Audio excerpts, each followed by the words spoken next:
Oui, monsieur le ministre, mes chers collègues, effectivement, non à la privatisation de la Française des Jeux et quand le débat viendra, nous nous opposerons à l'ouverture du capital. Mais je voudrais concentrer mon propos en réaffirmant que chaque année, près de 50 milliards d'euros sont misés aux jeux d'argent et de hasard dans notre pays. En 2010, 47,8% des Français étaient des joueurs occasionnels. En 2014, ce chiffre a progressé de presque 10 points. La France compte alors 46 millions de joueurs. En plus d'une hausse globale du nombre de joueurs, on assiste à une progression inquiétante du nombre de joueurs dits à risque modéré.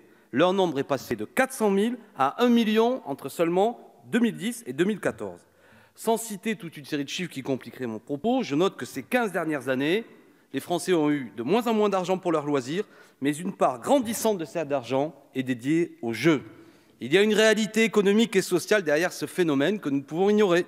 Nombre de nos concitoyens connaissent des difficultés desquelles ils ne pensent pouvoir s'extraire autrement que par un gain miraculeux, annonciateur de jours meilleurs. C'est là, je crois, un énième indicateur de l'échec politique de nos gouvernements successifs. Quand une part croissante des perspectives d'avenir de nos concitoyens repose sur le hasard, c'est que l'espoir collectif d'une société meilleure s'amenuise. Le jeu n'est pas une activité comme une autre, et ce pour plusieurs raisons. La première se trouve dans son coût social. Le baromètre INPES, que vous connaissez 2009-2010, indique que 40 000 personnes auraient perdu leur emploi à cause du jeu, ce qui représente pour la collectivité un coût de 2,6 milliards d'euros. D'autres coûts indirects ne sont pas quantifiés, problèmes de santé, des joueurs pathologiques, dégradation générale de leurs conditions de vie, etc. Le surendettement est bien sûr fréquent. Près de 80% des joueurs jugés problématiques sont surendettés à une hauteur environ de 25 000 euros. Le pays compte désormais 200 000 joueurs excessifs et, je l'ai dit, 1 million de joueurs dits à risque modéré. Pour autant, je ne crois pas que ce rapport fasse de la lutte contre l'addiction au jeu sa priorité première.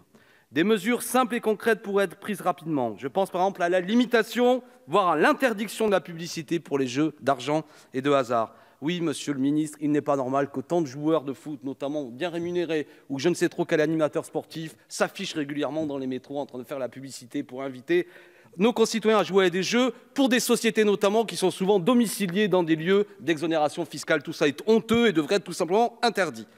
Les coupables se reconnaîtront. Des mesures simples et concrètes pourraient être prises rapidement, je l'ai dit, l'interdiction de la publicité.